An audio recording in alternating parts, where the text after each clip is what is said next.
One of the things that has puzzled me throughout this crisis is with all the trouble that the European Union is having digesting its newest members, why they would think to bring on a basket case like Ukraine.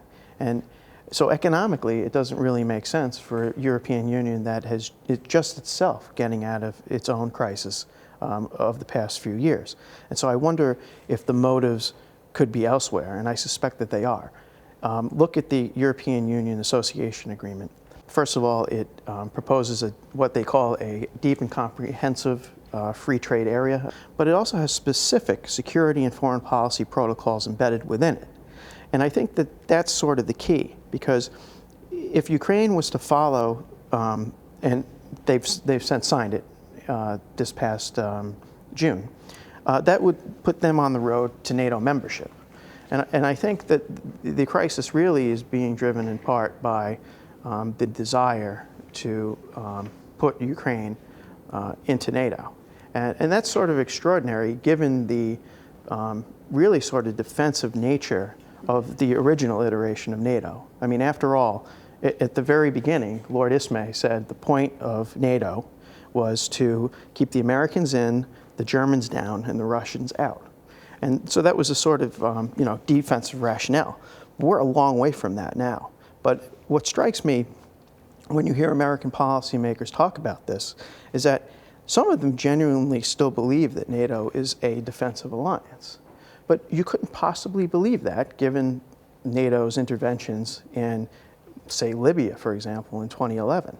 And so I'm not sure if it's just naivete or cynicism, but there's something very wrong with the idea that the European Union and NATO have to expand to include almost, the entirety of the former Soviet space. There was an agreement in the 80s. The Warsaw Pact states would be independent from the former Soviet Union, and NATO would not expand any further eastward. And this wasn't written down. It wasn't a formal codified legal accord. There was no need to actually create a treaty stating that this would not be done. It was just obvious that, they would never be foolish enough to actually encroach upon the Warsaw Pact. And then, as we saw in 2004, not only taking in all of the Warsaw Pact nations for the most part, but then taking former Soviet territory as well.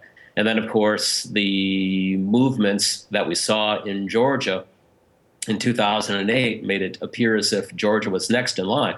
So this is what gave the Russian leadership, and Vladimir Putin specifically, tremendous pause regarding the United States' intentions. Now, again, we have to remember that this is how World War I started, where you had lots of nations that were all linked together in these kind of military alliances in which a war can break out in a relatively localized place, and that it can quickly erupt into something far more significant. We just have to be, I think, a little bit smarter and understand that from the Soviet perspective, from a country that was completely destroyed during a Great World War, losing over 20 million people, that seeing the advance of a military alliance onto its borders, no matter how benign it appears today, when you take a long view of history, of course, you understand that nothing is permanent.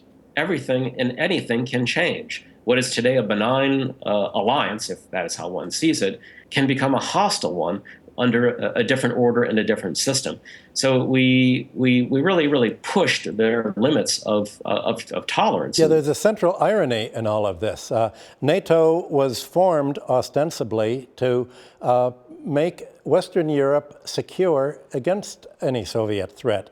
And today, the aim of NATO is to make Europe insecure against a Soviet threat. Western Ukraine, by bombing the Donbass, by threatening to drive Russians out of Crimea, it was as if the Americans were trying to prod Putin into doing something intemperate. Look, Europe, the Russian bear is raising its head. It's going to invade again.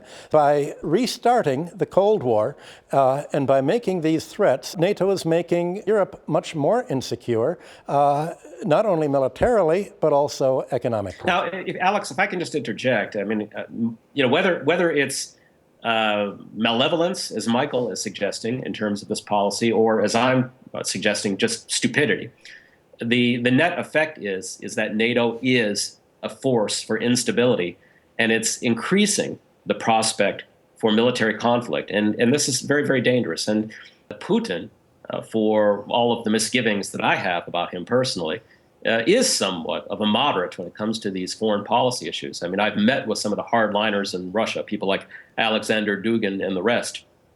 And if they had their druthers, they would have just gone in and taken over Ukraine, no questions asked. And so Putin actually is a restraining force on those elements within Russia. We're told incessantly that this Ukrainian crisis and now the civil war that's destroying the eastern half of the country is solely Mr. Putin's doing. That simply isn't so. This all began with the rejection of the tripartite agreement that Mr. Putin proposed to Chancellor Merkel. One of the things that we forget is that Mr. Putin is surrounded by hawks himself. He's something of a moderate. He too is surrounded by high-level politics. He is not some modern-day czar like this ridiculous Frontline documentary that was just shown a few days ago. There are different competing interest groups within the Kremlin as well. And that's something that either policymakers in the United States are ignoring or they're ignorant of. But I can't believe that they're ignorant of.